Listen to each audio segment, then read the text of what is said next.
జాగాలు కాంగ్రెస్ పార్టీ. ఖుర్షిద్ నగర్ ఎవరిచ్చారు? కాంగ్రెస్ పార్టీ. బంగారుగూడల, సుందరాయ నగర్ల, భగత్ సింగ్ నగర్ల, మహాలక్ష్మి వాడల, జై జవాన్ నగర్ల, ఇందిరమ్మ కాలనీల, సర్వే నంబర్ 170ల, చిలుకూరు లక్ష్మీ నగర్ల 35,000 ప్లాట్లు ఇళ్ల జాగాలు పంచింది కాంగ్రెస్ పార్టీ. అవునా కాదా? 45,000 ఇల్లు కట్టించింది ఇందిరమ్మ ఇల్లు. జోగురామన్న మీకు ఒక సవాల్ విసురుతున్నా ఇక్కడి నుంచి. మేము ఇందిరమ్మ ఇల్లు కట్టించిన చోట నువ్వు ఓట్లు అడగద్దు, నువ్వు డబుల్ బెడ్రూమ్ ఇల్లు కట్టించిన చోట మేము ఓట్లు అడగాం. సిద్ధమా జోగురామన్న? సిద్ధమా? సిద్ధమున్నావా? మేము ఇళ్ళ జాగాలు, కాంగ్రెస్ పార్టీ ఇళ్ళ జాగాలు ఇచ్చిన చోట జోగురామన్న ఓట్లు అడగద్దు. జోగురామన్న ఈ బీఆర్ఎస్ దొంగలు ఇచ్చిన ఇళ్ళ జాగాల దగ్గర మేము ఓట్లు అడగాం. సిద్ధంగా ఉన్నారా జోగురామన్న? ఇచ్చిండా? ఒక ఇళ్ళ జాగాలు ఇచ్చిండా?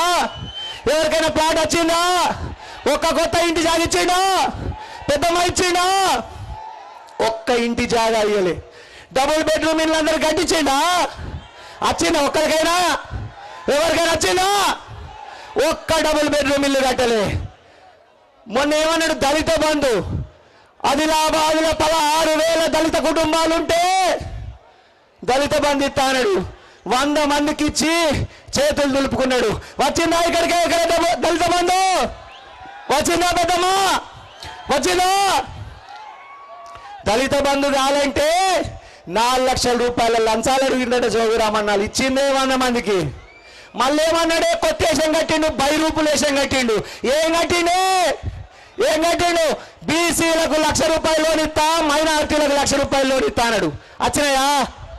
వచ్చినాయా? ఎవరికైనా వచ్చినాయా? వచ్చిందా 1,00,000 రూపాయలు రుణం? ఒక్కలకి రుణం ఇయ్యలే. ఇంకా గృహలక్ష్మి అనుకుంటా ఇంటికి 3 లక్షల రూపాయలు ఇల్లు కట్టుకుని తనకి ఇస్తా అన్నాడు. ఇచ్చిండా? ఎవరికైనా వచ్చిందా? చనక కొరాట బ్యారేజ్ నిర్మాణం పేరు మీద 100ల కోట్ల అవినీతి చేసినటువంటి చరిత్ర జోగురామన్నది. రేణుకా సిమెంట్ ఫ్యాక్టరీల పేరు మీద 100 ఎకరాల భూమిని కాల్ చేసిండు. డిసెంబర్ 3 తారీఖు నాడు కాంగ్రెస్ పార్టీ గెలిచిన వెంటనే ఊర్లకెళ్ళి నాగళ్ళు తీసుకురండి, రేణుకా సిమెంట్ ఫ్యాక్టరీలు దున్నురామా. సిద్ధమేరా? సిద్ధంగున్నారా? రేణుకా సిమెంట్ ఫ్యాక్టరీ పేరు మీద 100ల కోట్ల మోసం జరిగింది. అట్లనే పెద్దవ్వా ఎమ్మెల్యే కాకముందు జోగురామన్న ఏం చేస్తుండే?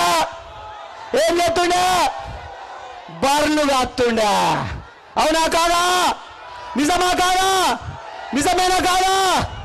మరి బర్లు కాసుకునే జోగురామన్నకు 130 కోట్లు పెట్టి చాంద బైపాస్ దగ్గర ఓట్లే స్కూల్ ఎట్లా పెట్టిండని ప్రజలు అడుగుతున్నారు. చూసి ఎంతమంది చూసిండ్రు ఓట్లే స్కూలు? ఎంతమంది ఓట్లే స్కూల్ చూసిండ్రు? చాంద బైపాస్ దగ్గర పెద్దమ్మ ఎంతమంది చూసిండ్రు? చేతులు లేపాలా? అవి అందరు చేతులు ఎత్తుండ్రు. 130 కోట్లు పెట్టి ఓట్లే స్కూల్ ఎట్లా పెట్టిండు? హైదరాబాద్లో 65 కోట్లు పెట్టి 20 బెడ్రూమ్ల ఇల్లు ఎట్లా కట్టిండు జోగురామన్న? ఇది ప్రజలు అడుగుతున్న మాట. ఇది ప్రజలు ప్రశ్నిస్తున్నారు. సమాధానం చెప్పండి జోగురామన్న గారు. అట్లనే 70 కోట్లు పెట్టి డబ్ల్యూ ఫంక్షన్ హాల్ కట్టిండు. కట్టినట్టునా లేదా? ఎంతమంది చూసిండు డబ్ల్యూ ఫంక్షన్ హాల్?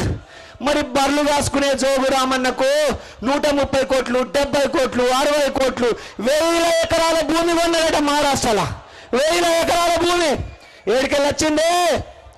ఎక్కడి నుంచి వచ్చినాయి ఆ పైసలు? పెద్దమ్మా ఎక్కడి నుంచి వచ్చినాయి? ఎక్కడి నుంచి? మన నుంచి దోసుకున్న పైసలే.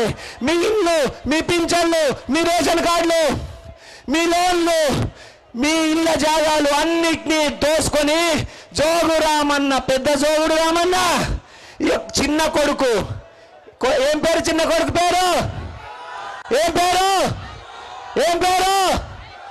సైకో మహేందర్. అవునా? పెద్దగా లేతే ఇళ్ళ జాగాలు, ఇల్లు ఎక్కడ కబ్జాలు చేయాలని చూస్తాడు. పెద్ద కొడుకు ఎవరు?